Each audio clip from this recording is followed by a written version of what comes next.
ገዛኹም ንእሽተን ቤተ ክርስቲያን ግበርዋ ጓል ኣንስተይቲ ክትመሃር ከላ ዓዲ ይቐንዕ ጓል ኣንስተይቲ ክትመሃር ከላ ወለዶ ይህነጽ ጓል ኣንስተይቲ ክትህነጽ ከላ እታ ንእሽተን ቤተ ክርስቲያን ቀኒዓ ትነብር ከም ይስሐቅ ክውለድ ከም አብርሃምን ሳራን ኮይንካ መርከብ የድሊ ጦሚኒ ኢሉ ስንቂ ሒዝካስ ጦሚኒ ትብል ኢሉ ኣቦይስ ኢሉ ስንቂ ኣብፅሒ ዝበለን ንበር ብላዕዮ ደይልኒ እዩ ኣብዚ ግዜ እዚ ምን ወላዲ ናይ ወለዱ ቃል ከም ዝገይሩ ዝኽበር መሰረተ ህይወት ማርያ ወጥንተ መድኃኒት ዘምቀዲሙ በስመ አብ ወወልድ ወመንፈስ ቅዱስ አሃዱ አምላክ አሜን አሜን ልዑለ ባሕሪ እግዚአብሔር አምላክ ከም ኃጢአትና ብዝሓት ከም ሰውነትና ክፋኣት እንተይኮነስ ካብ ሰዓት ናብ ሰዓት ካብ መዓልቲ ናብ መዓልቲ ካብ ሰሙን ናብ ሰሙን ብሰላም አጽኒሑ ናብዛ ሰዓት እዚኣ ዘብጽሕና ስሙ ዝተኸበረን ዝተመስገነን ይኹን ከምውን ናይ ኣዶነታ ሓደራነት ከይፈለየትልና ናይ ድሕነትና ምኽንያት ናይ እግሪ መስቀል ናይ ሓደራ ኣዴና ዝኾነት ኣዴና ቅድስተ ቅዱሳን ድንግል ማርያም በአማላድነታ ብጸሎታ ስለ ዘይተፈለየትና ብዝተዋህባ ጸጋን ክብርን ዝተኸበረትን ዝተመስገነትን ትኹን ኩሎም ቅዱሳን በአማላድነቶም ብጸሎቶም ስለ ዘይተፈለዩና ዝተኸበረን ዝተመስገኑን ይኹኑ ዝተኸበርኩም ዝተፈተኹም ናይ እግዚአብሔር ቤተሰብ ናይ መሰረተ ህይወት ሚዲያ ፍትዋት ቤተሰብ ብናይ እግዚአብሔር ፍጹም ሰላምታ ከመይ ኣለኹም ደሓንዲኹም እግዚአብሔር ይመስገን ኢልና ንኽነመስግኖ አንደበትና ዘኸፈተ ስሙ ዝተኸበረን ዝተመስገነን ይኹን ሎማዓንቲ ብናይ እግዚአብሔር ፍቃድ ወለዶ ናበይ ዝብል ዝቐጸለ ፕሮግራም ወይ ድማ ክፋል ሒዘልኩም መጽእ ኣለኹ ሳብስክራይብ ዘይገበርኩም ሳብስክራይብ ብምግባር ኩሉ ግዜ ንዝልቀቑ ቪድዮታት ኩሉ ግዜ ንኽበጽሕኹም ሳብስክራይብ ገይርኩም ነታ ናይ ደወል ምልክት እናኺኢኹም ጀመርዎ ብምቕጻል እውን ናብ ካልኦት ክባጻሕ ላይክ ሼር ኮፒ ሊንክ ብምግባር ኣበረታትዑና እምበኣርከስ ኣብ ዝሓለፈ እናተመሃርናዮ ከም ዝጸናሕና ወለዶ ናበይ ትውልዲ ናበይ እዩ ዝኸይድ ዘሎ ዝብል መሪሕ ቃል ብምጥቃም ሎማዓንቲ ድማ ኣብ ዝሓለፈ ብዝኣተውናዮ ብመእተዊ መሰረት ትኽክለኛ ወለዶ ወይ ድማ ናይ ወለዶ መብልሻው ዋና ምኽንያት ካበይ እዩ ዝጅምር ናይ ትውልዲ ጽቡቕነትከ ካበይ እዩ ዝጅምር ብኸመይ እዩ ዝስተኻኸል ዝብል ካብ ወለዲ ምዃኑ እቲ ድሕረ ባይታ ካበይ ከም ዝጅምር ርኢና ነርና ካብ መሰረቱ ማለት እዩ በዚ መሰረት እዚ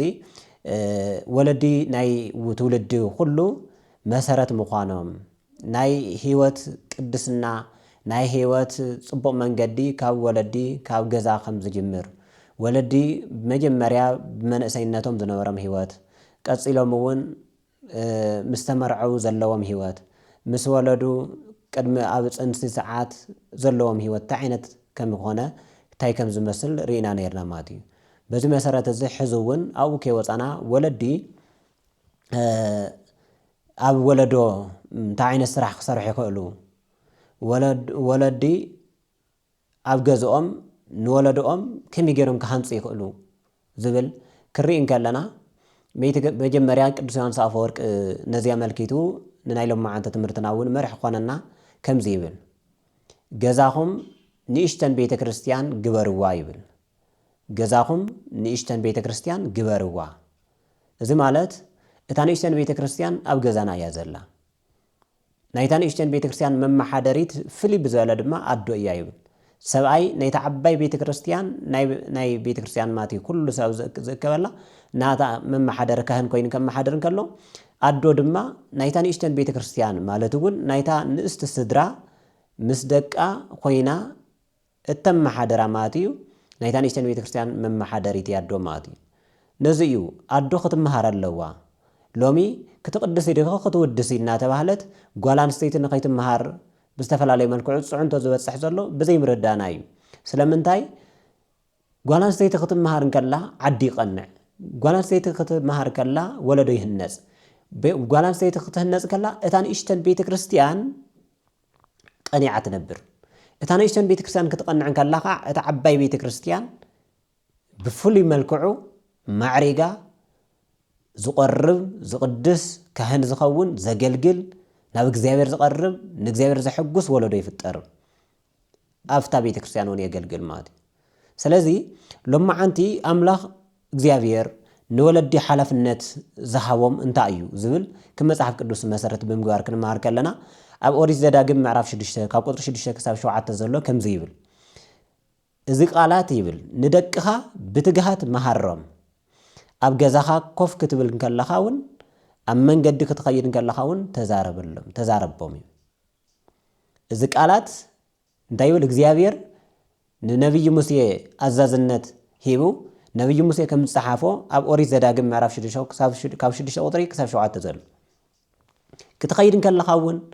ኮፍ ክትብል ከለኻ እውን ክትድቅስ ከለኻ ክትስጥን ከለኻ ናይ እግዚአብሔር ተዘክሮት ኣይትርሳዕ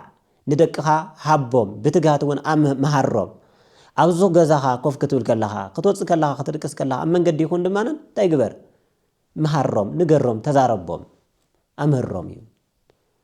ኣብ ሰዓት እዚ እግዚአብሔር ድማ መንጎሎም ማለት ቃል እግዚአብሔር ኣብ ዝነገረሉ ቦታ ድማ እግዚአብሔር ኣብ ማእኸልና ኣሎ ማለት ኣብ መንጎ ውሉድን ወላድን ፍቕሪ ጠፊኡ ዘሎ ሎሚ እግዚአብሔር ካማና ስለ ዘርሐቕናዮ እዩ ምክንያቱ ኣብ ገዛ ቃል እግዚአብሔር ኣይንገርን ኣብ መንገዲ ቃል እግዚአብሔር ኣይንገርን ኣብ ስራሕና ቃል እግዚአብሔር ኣይንገርን በዚ መሰረት እዚ ድማ ኣቦን ውላድን እናተጋጨው ይነብሩ ሰይጣን ኣብ ማእኸሎም ኣትዩ ድማ ክሳብ ምቅታል የብፅሖም ኣቦን ውላዱ ውላድ ናዲኡ ነብኡ ዝቐትለሉ ዘመን በፂሕና ማለት እዩ ስለምንታይ ሲ ቃል እግዚአብሔር ስለ ዘይንነጋገር ወላዲ ንውሉዱ ስለ ዘይነግሮ ውሉድ ንወላዲኡ ስለ ዘይሰምዖ ያው ኣብ መንጎና እግዚአብሔር ንኸነብር ኣብ መንጎና እግዚአብሔር ንኸህሉ ኣይፈቐድናሉን ማለት እዩ ስለዚ እቲ ቀዳማይ ሓላፍነት እግዚአብሔር ንደቂ ሰባት ወይ ድማ ንወለዲ ዝሃቦ ነገር እንተሃልዩ ኩሉ ግዜ ንደቅና ኸነምህሮም እዩ ኩሉ ግዜ ንደቅና ንዘምረሎም ኩሉ ግዜ ንደቅና ነምህሮም ኩሉ ግዜ ንደቅና ንስበኮም ኣይማድ ምስጢር ነፍልጦም ነገር ግን ወለዲ ነዚ ቅድሚኡ ንፈልጦ ዶ ዝብል ነገር ክለዓል ከሎ እያ ትፈርስ ዘላ እታ ዓባይ ከባድ ኮይና ዘላ ሎሚ ወለዲ ንባዕሎም ዘይምምሃሮም እዩ ወለዲ መጀመርያ ሓዳር ንምምስራትኮ ቅድመ ኩነታት ኣለዉ ከመይ ጌርካ ሓዳርካ ክትመስርት ከም ዘለካ እቲ እግዚአብሔር ዝደልዮ መጽሓፍ ቅዱስ ዝእዝዞ ከመይ ምዃኑ ንኽትፈልጥ መጀመርያ ንባዕልኻ ክትምሃር ኣለካ መጀመርያ ንባዕልኻ ክትምሃር ኣለዋ ሎሚ ንኸይትምሃር ትዕፆ ዘላ ጓል ጽባሕ ከመይ ጌራ ሓዳር ክትመርሕ እንታይ ኢላ ከተምሮ ንውላዳ ከመይ ጌራ ጾም ኢላ ከተምሮ ትኽእል ንባዕላ እንድሕር ተማሂራ ግን ጾም ኣይህበካን ኢላ ምሳሕ ትኽልክሎ ንቤተ ክርስቲያን ንዓና ኢላ ንባዕላ ገስጊሳ ንወዳ እውን ኣገስጊሳ ሒዛቶ ትኸይድ ንባዕላ ክትቆርብ ከላ ንባዕላ ክትጽልይ ከላ ንባዕላ መጽሓፍ ቅዱስ ከተንብብ ከላ እትናገሮ ኩሉ ብናይ መጽሓፍ ቅዱስ ቃል ዝተመሰረተ ክኸውን ከሎ ጥዑም ቃል ክኸውን ከሎ እቲ ውላድ ሒዝዎ ዝዓቢ ጥዑም ቃል እዩ ናይ እግዚአብሔር ቃል እዩ መዝሙር ዝለምድ ደርፌ ኣይኮነን ዝለምድ ካሊእ ነበርያ ኣይኮነን ዝለምድ ናይ ቅዱሳን ታሪክ እዩ ዝፈልጥ ናይ ካልኦት ሰባት መንነት ኣብ ቴሌቪዥን ዝረኣዮም ኣክተራት ኣይኮነን ሸምደደ ዝውዕል ንህይወቶም ሙሉእ ንእግዚአብሔር ህይወቶም ሙሉእ ንእግዚአብሔር ሙሉእ ህይወቶም ዘገልገሉ ከምኒ አብርሃም ከምኒ ኢዮብ ከምኒ ቅዱስ ጳውሎስ ከምኒ ቅዱስ ጴጥሮስ ዝበሉ ቅዱሳን መንነቶም እዩ እናተምሃረ ዝዓቢ ናይ ቅዱስ ጭርቆስ ህይወት ታሪክ እናተምሃረ ዝዓቢ ናይ ይስሐቅ ተኣዛዝነት እናተምሃረ ከዓቢ ናይ ዮሴፍ ሃይማኖት ዘለዎ ጽንዓት እናተምሃረ ይዓቢ ናይ ነብይ ዳንኤል ሃይማኖትን ጽንዓትን እናተምሃረ ይዓቢ ናይ ቅዱስ ዳዊት ዝነበሮም ምስጋናን ቅድስናን ንእግዚአብሔር ዝነበሮ ፍጹም ዝኾነ እምነት እናተምሃረ ዝዓቢ ጓሳ ኮይኑ እውን ናይ ቅዱስ ዳዊት ህይወት ይኽተል ከም ኣብነት ሓደ ጓሳ እኳ እንተዝኸውን ድሕር መጽሓፍ ቅዱስ እናተምሃረ ዓብዩ ቅዱስ ዳዊት ዝገብሮ ዝነበረ ህይወት ይሓልፍ ከመይ ቅዱስ ዳዊት እንተኸይና ቅዱስ ዳዊት ኣባጊዕ ይሕሉ ነበረ ኣባጊዕ ክሕሉ እንከሎ ድማ እንታይ እዩ ዝግብል ኣባጊዕ እናሃለወ ኣንበሳ ይመጽእ ድብ ዝበሃል ካብ ዝብን ኣንበሳ ዝውለድ ብጣዕሚ ጨካን ዝኾነ ኣራዊት እውን ኣሎ ይመጽእ ክመጽእ እንከሎ ነተን ኣባጊዕ ክወስደን ክብል ከሎ ቅዱስ ዳዊት ህፃን እናሃለወ ብናይ እግዚአብሔር ሓይሊ ተኣማሚኑ ግን ነታ ኣንበሳ ይሰብሮ ነይሩ ማለት ንጎልያድ ክቐትሎ ክቐርብ እንከሎ እውን እቲ ኣባጊዕ እናሃለኹ እቲ ኣብ መከራይ ሰዓት በይነይ ህፃን እናሃለኹ ኣብ በረኻ ዝረድአኒ ዝነበረ ኣምላኽ ንኣንበሳ ክሰብር ዝገብረና ኣምላኽ ሕዚ ድማ ነዚ ኣረማዊ ጎልያድ ክቐትል ሓይሊ ክበኒ ኢሉ እዩ ዝቐረበ ፍጹም እምነት ፍጹም ቅድስና ካብ ቅዱስ ዳዊት ይመሃር ማለት እዩ መጽሓፍ ቅዱስ ክመሃር ከሎ ካብ ወለዱ ወለዲ ንውላድና መጽሐፍ ቅዱስ ከነምህሮን ከለና ናይ ነብይ ዳንኤል ህይወት ታሪክ ከነምህሮን ከለና ፍሉይ ዝኾነ እምነት ይሕድር ናይ ሰለስቱ ደቂቅ ፍሉይ ዝኾነ ህይወት ዝኸውን ፍሉይ ቃል ነርክብ ማለት ትንቢተ ዳንኤል ምዕራፍ 3 እንተንዩና ምዕራፍ 2 ጀሚርና ሰለስቱ ደቂቅ ነብይ ዳንኤል ቤተሰብ እዮም ናብ ባቢሎን ናብ ሕዚ ኢራቅ እናተባለ ተጽዋዕ ተሰዲዶም ክኸዱን ከለው ኣብቲ ሰዓት ንሱ ነብይ ዳንኤልን ሰለስቱ ደቂቅን አናንያ አዛርያ ሚሳኤል ማለት እዩ ኣብ ቤተ መንግስቲ ከምና ሕዚ ዩኒቨርሲቲ ወይ ድማ ቃል አሚንናልና ፍሊ ወይ ድማ ኤስኤስ ስፔሻል ስቱደንት ዝማርሉ ተመልሚሎም ስፔሻል ኮይ ኣብ ሓደ ቦታ ክመሃሩ ምስቲ ናይ ተዓዲ ምስቶም ደቂ ዓዲ ማለት እዩ ተፈልዮም ኣብ ሰዓት እዚ ብውትድርና ይኹን ብፍልጠት ይኹን ዝነቕሑ ኮይኖም ንኽዓብዩ ስለ ዝነበራ ቤተ መንግስቲ እቶም ካልኦት ስጋ ብዝተፈላለየ ምግብታት ዝተፈላለየ ክንክን ክግበረሎም ከሎ ንሳቶም ግን ኣይንበልዕን ኢሎም ታሁንኩም ዘይተወልዕ ኢልዎም ናቡከደነፆር ንጉስ ኣይ ንሕና ክንበልዕ ኣይንደልን ብጾም ኢና ንነብር ኣብ ስደት ኮይንናስ ክንሕጎስ ኣይንደልን ኢሎሞ ንህዝቦም ኣይገደፉን ንህዝቦም ክሓሊ ጀሚሮም እንታይ ስለ ዝኾኑ ስለ ዝተምሃሩ እንታይ ስለ ዝኾኑ ስለ ሃይማኖት ስለ ናይ እግዚኣብሔር ፍቕሪ ስለ ዝሓደሮም ብድሕሪኡ ግደፉ ብልዑ ኢልዎም ደሓን እንድሕር ንሕና ካብቶም ካልኦት ሓሚቕና ተረኺብና ሽዑ ውቐሰና ሕዚ ግን ግደፈና ኢሎም እሺ ጽቡቕ ኢሉ መዓልቲ ሂብዎም እቲኦም ስጋ እናበልዑ ሰለስተ ደቂቅ ድማንን ጥረ ጥራሕ እናበልዑ ጥጥቆ ጥረ ጥራሕ እናበልዑ ጸኒሖም ድሕሪ ሰሙናት ድሕሪ ወርሕን ተረኣዮም ናይ ሰለስተ ደቂቅ ገጽ የብርህ ሓይሎም ጽኑዕ ኣእምሮም ንቑሕ ኮይኑ ረኺብዎም ማለት እዩ በዚ ዝቐንኡ እቶም ህዝቢ ሰለስተ ደቂቅ እኮ ኢሎሞ አናንያ አዛርያ ሚሳኤል ዳንኤልስ ኣርባዕቲኦም እዚኣቶም ንጣዖት ስገዱ ክትብል ከለኻ ኣይሰግዱን ኢሎም ናይ ቅንዓት መንፈስ ሒዝዎም ቶም ህዝቢ ናብቲ ንጉስ ከሲቶሞ ቀፂሉ ከዓ ናብ ጣዖት ስገዱ ኢልዎም ኣይንሰግድን ሓደ ኣምላኽ ኣሎ ንዓኻን ዝፈጠረ ንዓናን ዝፈጠረ ኢሎም ኣብ ሰዓት እዚ ናብ ሓዊ ኣቃጽልዎም ኢሉ 49 እመት ብናይ መልኣክ እመት ማለት እዩ ብጣዕሚ ፍሉይ ብዝኾነ ናይ ዓዲ ሙሉእ ዝኣከብዎ ዕንጨቲ ፍሉይ ነበልባል ሓዊ ኣብ ዘለዎ እናደፍኡ ናብቲ ሓዊ ኣትዮሞ ንሳቶም ግን ይጽልዩ ነበሩ ክጽልዩ ከለው ቅዱስ ገብርኤል መጽኡ ድማ ከም ዘድሕኖም ንረክብ ማለት እዩ ናይ እግዚኣብሔር መልኣክ መጽኡ ኣድሕንዎም ኣብ ሰዓት እዚ እግዚኣብሔር ምስኦም ከም ዝነበረ ኣነሲ ንእግዚኣብሔር ዝመስል ኣብኡ ፍሉይ ዝኾነ መልክዕ ራብዓዮም ይርኢ ኣለኹ ኢሉ እቲ ናቡከደነፆር ንጉስ ማለት እቶም ብደገ ዝነበሩ ዝደፍኡ ዝነበሩ ግን ሓዊ ተቃጺሎም ግርምቢጥ እቶም ኣብ ሓዊ ዝኣተው ክወፁ ከለው ብጥዕና ምንም ከም ኣብ ማይ ዝነበሩ ኣብ ባሕር ከም ዝነበሩ ክወፁ ከለው እቶም ብደገ ዝነበሩ ግን ረመፅታ ናይቲ ሓዊ ኣጥፊእዎም ማለት እዩ ነቶም ጸላእቲ ጣዖት ዘመምለኽቲ ስለዚ ናይ ቅዱሳን ሰለስተ ደቂቅ ክመሃር ከሎ ምናልባት ሰብ ኮይኑ ኣብ ህይወት ሙሉእ ምናልባት ናብ ውትድርና ክኸይድ ይኽእል እዩ ወይ ናብ ትምህርቲ ክኸይድ ይኽእል እዩ ወይ ናብ ዝተፈላለየ ናይ ህይወት ጉዳይ ኮይኑዎ ናብ ዝተፈላለየ ስራሕ ክኣቱ ይኽእል እዩ ከም ሰለስተ ደቂቅ ማለት እዩ ናይ ሰለስተ ደቂቅ ህይወት እንድሕር ተኸቲሉ ኣብ ዝኸደ ኸይዱ ሃይማኖት ይቕድም ንእግዚኣብሔር ይቕድም ማለት እዩ ብጣዕሚ ጽኑዕ ይኸውን ማለት እዩ ካብ ዝፈርሑ መከራ ኩሉ ድማ ይወፅእ ማለት እዩ ናይ ዮሴፍ ታሪክ እንድሕር እናምህርናዮ ዓቢና ዮሴፍ ኣሕዋቱ ተመናቂዮም ክሸጥዎን ከለው ኣይተቐየመን ኣሕዋቱ ክሸጥዎን ከለው ንሱ ግን ኣብቲ ዝኸዶ ዓዲ ኣብቲ ዝተሸጠሉ ግብፂ ነጊሱ ተረኺቡ እንታይ ስለ ዝኾነ ቅንዕና ስለ ዝነበሮ ንእግዚኣብሔር ናይ እግዚኣብሔር ቸርነት ስለ ዝተረድኦ እንታይ ገይሮም ንእሞ እግዚኣብሔር ንዓይ ዝገብረለይ ጽቡቕና ሃሎስ እንታይ ገይሮም ንእየ ኣነ ክመናቐዮም ኢሉ ስለምንታይ ናይ እግዚኣብሔር መንነት ብቅዱስ ያዕቆብ ኣቦኡ እናተምሃረ ዓብዩ እዩ ያዕቆብ ብደንብ ገይሩ መኺሩ ገሲጹ ስለ ዝዓበዮ ብጣዕሚ ናይ እግዚኣብሔር ፍቕሪ ነይርዎ ፍሉይ ዝኾነ ናይ ይቅርታ መንፈስ ነይርዎ ኣሕዋቱ ብረሃብ ምኽንያት ናብ ግብፂ ክስደዱ ከለው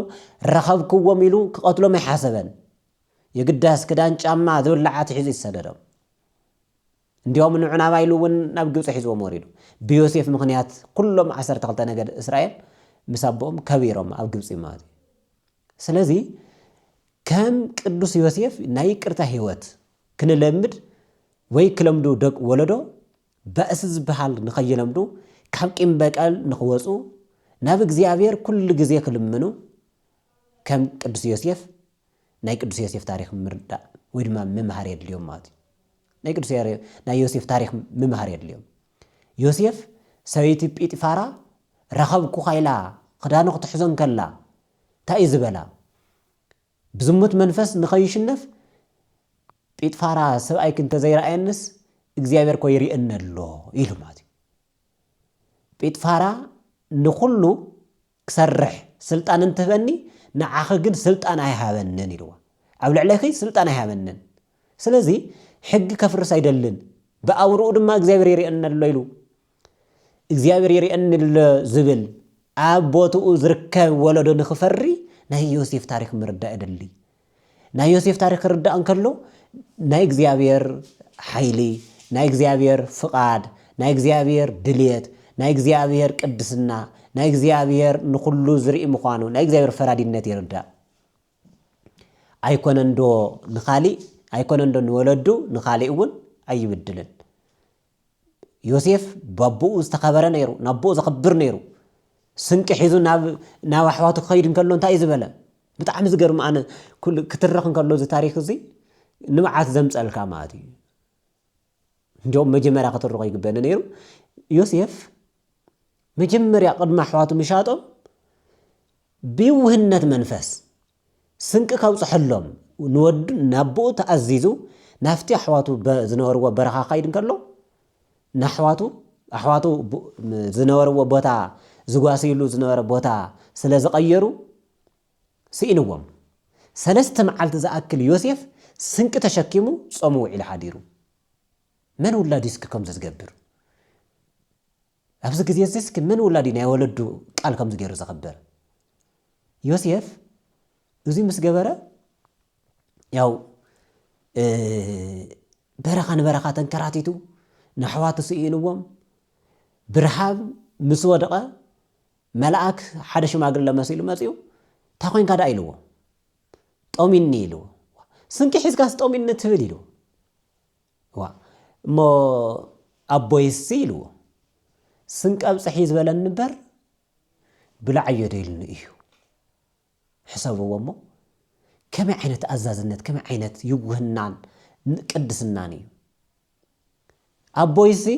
ኣብፅሕ ንኣሕዋትካ እዩ ዝበለኒ እምበር ብላዕዮ ይበለንን ኢሉ እቲ ናይ ኣቦኡ ትእዛዝ ክገልጽ እንከሎ ናይ ኣቦኻ ቃል እንድሕራ ኽቢርካ ደኣ ኢሉ ናይ ኣቦኻ ቃል እንድሕራ ኽቢርካ ደኣ እቲ እምኒ እንተባሪኽካዮ እውን እሲ ሕምባሻ ይኸውን እዩ እቲ ኻውሑ እንተባሪኽካዮ እውን ማይ የፍልቕ እዩ ኢሉ እቲ መልአክ ሕምባሻ ገይሩ እምነ ባሪኹ ሕምባሻ ገይሩ ማይ ኣፍሊቑ ኣብ ልዕሊ ኣስትዩ ወሰድዎ በዚ እዮም ዘለዉ ከይድ በዚ ጌርካ ኢልዎ ማለት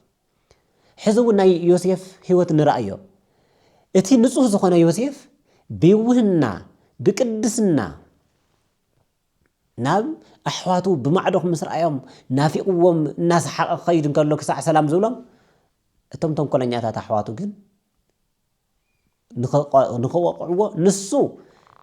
ንሰላም ንኽብሎም ይጓየ ነይሩ ንሳቶም ድማ ንኽቐትልዎ ይጓየ ነይሮም ዝሓዘዋ መንጢሎም ድማንን ናብ ጉድጓድ ደብርዮም ሸይጦም እውን ኣሕሊፎም ስለዚ ክፉእ ውላድ ሓዊ ሸይጥ ክፉእ ውላድ ናይ ወላዲኡ ቃል ይዕብር ክፉእ ውላድ ዓይኑ ናይ ወላዲ እውን ይዕብር ዓይኑ እውን ይዕውር ማለት እዩ ከመይ ዮሴፍ ናብ ግብፂ ምስ ተሸጠ ክልተ ኣባጊዕ ሓሪዶም ጠቦት ማለት እዩ እንታይ ገይሮም እቶም ደቂ ያዕቆብ ንዮሴፍስ ናና ደሊእካዮ ነርካ ኢሎም ደም ነቲ ክዳኑ ፀይቆም ማለት እዩ ንዮሴፍ ናና ደሊእካዮ ነርካ እኩይ ኣራዊት ግዲ በሊዕዎ ኢሎም ናብ ኣቦኦምስ እቲ ክዳን ሒዞም ኸይዶም ዮሴፍ ብጣዕሚ ባቦኡ ዝተፈተወ ስለ ዝነበረ ያዕቆብ ድማ ወደይ ዮሴፍ ኣራዊት ደበሊዑ እኳ እናበለ ዓይኑ ብናይ ወዱ ሓዘን ዓዊሩ ማለት እዩ ርጉም ውላድ ንወለዱ ዓይኑ ይዕውር ማለት እዩ ብብኽያት ብሓዘን ክሳብ ክንዱ የብፅሕ ርጉም ውላድ ንባዕሉ ይትረፍ እሞ ንሓው ይትረፍ እሞ ንወለዱ ይትረፍ እሞ ህይወቱ እንታይ ከም ዝኸውን ዘሎ ዘይርዳእ እንታይ ይገብረሉ ዘይርዳእ ይኸውን ማለት እዩ ንሱ እዩ ወለዲ ንምሃር ወለዲ ብደንብ ደቀና ንሓዝ ዘብል ዘሎ ዮሴፍ ግን ዝኩሉ እዚ ናይ ሓዋቱ ክፍኣት ኣይተቀየመን ብፍጹም ኣይተቀየመን ኣብ ይቅርታ ዘሎ ህይወት እግዚአብሔር ሙሉእ ህይወት ካብ ምሳኻ ይኸውን ብይቅርታ ዝተመልአ ናይ ቅዱስ ዮሴፍ ህይወት ኣብ ግብፂ ንጉስ ክኸውን ገይርዎ ኣብ ቅድሚ እግዚአብሔር ፍሉይ ሞገስን ግርማን ክረክብ ገይርዎ ኣብ ልዕሊ ግብፃውያን ፍሉይ ግርማ ክረክብ ገይርዎ ማለት እዩ ግዛእታ ስፍሒሉ ዕድሚኡ ኣንዊሕሉ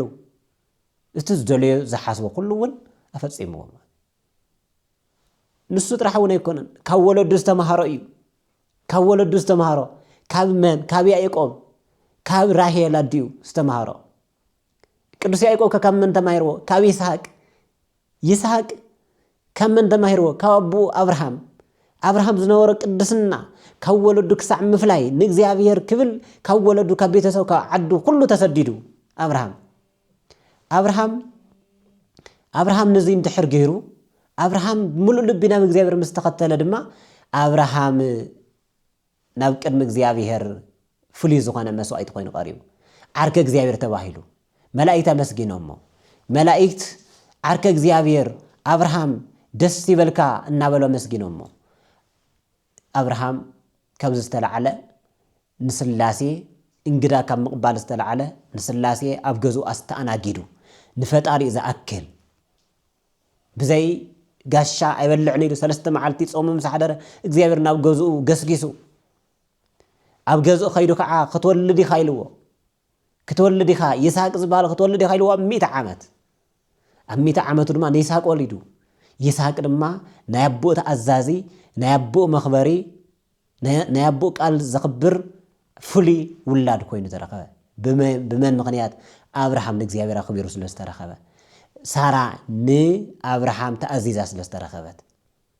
ምክንያቱ ስምምዕ ዘይብሉ ስድራ እንታይ ክኸውን ይፈጥር ጽቡቕ ውላድ ኣይዕብን ማለት ንምንታይ ሳራ ንጎይታይ እናበለት ከም እትከናኸኖን ከም እትእዘዘን ዝነበረት ንአብርሃም መጽሓፍ ቅዱስ ይምስክረልና ቅዱስ ጳውሎስ መስኪሩላ ይስሐቅ ድማ ካብዚ ተረዲኡ ድማ ናብኡ ዘኽብር ናዲኡ ዘኽብር ኮይኑ ተረኺቡ ኣብ ሰዓት እዚ ይስሐቅ ብፍሉይ ኣተዓባብያ ስለ ዝዓበየ ናይ እግዚአብሔር መንነት ተረዲኡ ስለ ዝዓበየ ናይ ኣቦኡ ሃይማኖት ናይ ወለዱ ሃይማኖት ስለ ዝተኸተለ ኣብ መጨረሻ እግዚአብሔር ሰይጣን ንወድኻ ሰዋዕለይ ተትብለኮ ክሕደካ ነይረ አብርሃም ክብሎ እንከሎ እግዚአብሔር ድማ ናይ ይስሐቅ ሃይማኖት ስለ ዝተረድእ ስለ ዝፈልጥ ንይስሐቅ ሰዋዕለይ ዝብል ናብ አብርሃም ቃል ኣምፅኡ እግዚአብሔር በአብርሃም ስለ ዘይሓፍር እግዚአብሔር በይስሐቅ ከም ዘይሓፍር ስለ ዝፈለጠ እዩ በዚ መሰረት እዚ ይስሐቅ ንኽስዋዕ አብርሃም ዕንጨት ኣሸኪሙ ሓው ኩሉ ነገር ዘሊ ንመስዋዕት ዝኾን እቲ መሕረዲ ኩሉ ኣዘጋጅዩ ንዓናይ ናብ ቀራንዮ ኢልዎ ናብ ቀራንዮ እናተጎተተ ኸይዱ ከም በጊዕ ኣቦ ኢልዎ እቲ መስዋዕትን የለን እቲ ዕንጨት እኒአ ሓዊ እኒአ ኩሉ እኒአ ማይ የርኢ ኣለኹ ግን እቲ መስዋዕት ኣበይ እኒአ ኢልዎ ድሓን ነቲ መስዋዕትስ እግዚአብሔር ይፈልጥ ኢልዎ አብርሃም ከዓ ፍጹም እምነት ከም ዝነበሮ ማለት ቅዱስ ጳውሎስ ኣብ ዕብራውያን ምዕራፍ 11 አብርሃም እሲ ብፍጹም እምነት ንወዱ ይስሐቅ ክሰውዕ ናበይ ከደ ናብ ቀራንዮ ከደ ይብለና ብድሕሪኡ ኣቦ ኢልዎ ንዓይዲ ይሰውዕ ኣለ ኢሉ እኳ ኢልዎ ሪኢኹም ደቂ ሰብ ክንደየናይ ንጹህ መንፈስ ከም ዝነበሮ ንዓይዲ ሰውዕ ኣለ ኢሉ እኳ ኢልዎ እወ ወደ ኢልዎ ብድሕሪኡ አብርሃም ናብ ይስሐቅ ቀሪቡ ክስውኦ ካራ ካልዕን ከሎ ይስሐቅ ከዓ እንታይ ኢሉ ኣቦይ ዓይኒ እናረኣኻ ራህሪኻ ከይትገድፈኒ ምስ ፈጣሪኻ ከይትበኣስ ፈሓገርገር ኢለ እውን ከይሕረደካ ሽማግለ ኢኻ እሞ ኢደን እግረን እሰረኒ ኣጎንቢስካ እውን ሕረደኒ ኢልዎ ከምዚ ዝብል ውላድ ሎሚ ይትረፍ እሞ ባዕልኻ ትፈልጥ ዝብል ወለዶ እዩ ዝፈሪ ዘሎ ሎሚ ካብ ምንታይ ዝፈረየ ኣበይ ምሲኻ ብደጎል ይኣቱ ወይ ድማ ብካሊእ ዘሊሉ ይኣቱ እሞ ኣበይ ምሲኻ ክበሃል ከሎ ተእቲካ ተይገድሽካ ዝብል ወለዶ ነብኡ እዩ ዝፈሪ ዘሎ ሎሚ እንታይ ስለ ዝኾነ ከም አብርሃም ኮይና ስለ ዘይተረኸብና ወለዲ ከም ይስሐቅ ክውለድ كم أبراهام ساران خوين كمركب يدلي سلازي كل جزء أولدو مس ولادي زلو تأسسر فولي سلوزغنا بدن بجيرنا خنردو يكبرنا يسحق أمج أرشا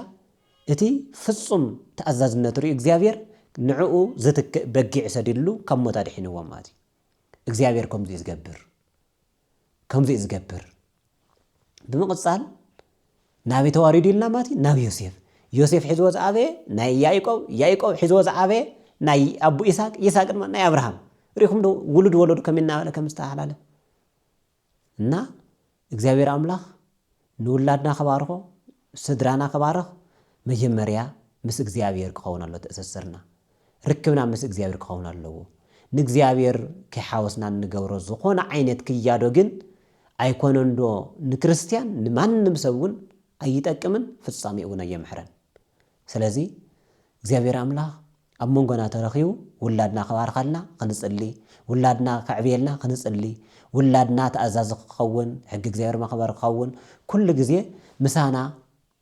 نعنا زخبر نفتاري زحقوسنا خون كنصلي له يكبا نحنا مصحف قدوس كنا نبي كلنا نسون منو ابي يردا مصحف قدوس كنحزن كلنا مصحف قدوس يزحز إدنا خنزرجح كلنا إيدي الزرجح كنتصرف كلنا ما بأنصارو يتصرف ماتي إزي ناي ولدو عبي هنصات يمو كلاتنا خنستوعل زغبأنايو كالو تم مصحف قدوس زلو بطعمي ممهر تزخونون كنريو مينا بزحات اللو كم إخزيابير فقاد نلما عن تابزي أخلنا مسارة هيوت ماريا وتنت مدانيت زب قديمو